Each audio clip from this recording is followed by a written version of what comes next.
ওরা এই ধৈর্যের শিক্ষা নাই দেখেই আমার দল থেকে চলে যায়, ওখানে গেছে। সাংবাদিকের মধ্যে তৃতীয় শ্রেণীর সাংবাদিক, সে হয়ে গেছে টিভির মালিক। সার্জিসরা তো নিজেদেরকে অনেক ফাঁকা মাঠ পেয়ে কেউ কিছু বলে না, এই জন্য যাকে ইচ্ছে তাই কারো কলিজা ছিঁড়ে খাবে, কারো ঠ্যাং ভেঙে দেবে, হাত পা ভেঙে দেবে, এরকম একটা পরিস্থিতিতে আছে। কিন্তু আমি আজকে বলছি যে এরা না চরম হতাশায় ভুগবে, সুইসাইড করতে পারে, এরকম হতাশায় ভুগবে।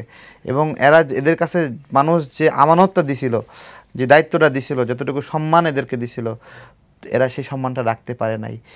কিসের ভিত্তিতে দেখেন, কোনো কারণ নাই। ডক্টর ইউনূস অহেতুক একজনকে নিয়ে যায় মাস্টার মাইন্ড বানায় দিল, একে একে মহান ডক্টর ইউনূস তো একটা হাই প্রোফাইল, তার পাশে যাকে রাখবে সে আলোকিত, বুঝতে পারছেন? এই জায়গা থেকে যেমন আমার সঙ্গে যে বসছিল তুষার, তাই না, ও আমাদের এই গণঅভ্যুত্থানে কী অবদান, তাই না? ও কিন্তু এখন এনসিপিতে জয়েন করার কারণে বিশাল কিছু হয়ে গেছে না। কেন ডক্টর ইউনূস একটা রাজনৈতিক দলকে এইভাবে পৃষ্ঠপোষকতা করতে পারেন নাকি? নির্বাচন আয়োজক একটা সরকার, যারা নির্বাচন আয়োজন করবে, তারা কোনো দলকে পৃষ্ঠপোষকতা? জীবনের সব আয়োজন এখানে একসাথে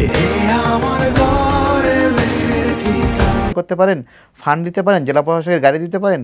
এগুলো জুলুম না অন্য ছোটো ছোটো রাজনৈতিক দলের উপরে? তারা এগুলো করছেন।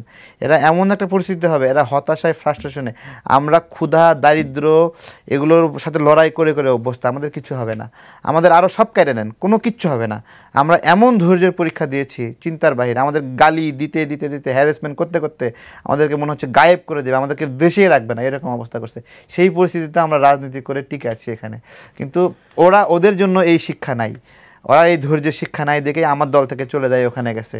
ওরা ওরা লোভী দেখে তো আমার 5 জন কেন্দ্রীয় নেতা এনসিপিতে যায় এখন নীতি নির্ধারক। এর মধ্যে তুহিন এখানে সে সাংবাদিকের মধ্যে তৃতীয় শ্রেণীর সাংবাদিক, সে হয়ে গেছে টিভির মালিক। আমাদের মাহফুজ আলমকে দিয়ে টিভির লাইসেন্সটা নিল, এটা একটা ক্ষমতার অপব্যবহার। তারা নিজেরাই যে মনের অজান্তে ফ্যাসিস্ট হয়ে গেছে, নিজেরাও টের পাচ্ছে না, তাদের অস্তিত্বই নাই, এখনও একটা অফিসই ভাড়া নেয়নি, তাদেরকে গণমাধ্যমে লাইসেন্স দিয়ে দিচ্ছে।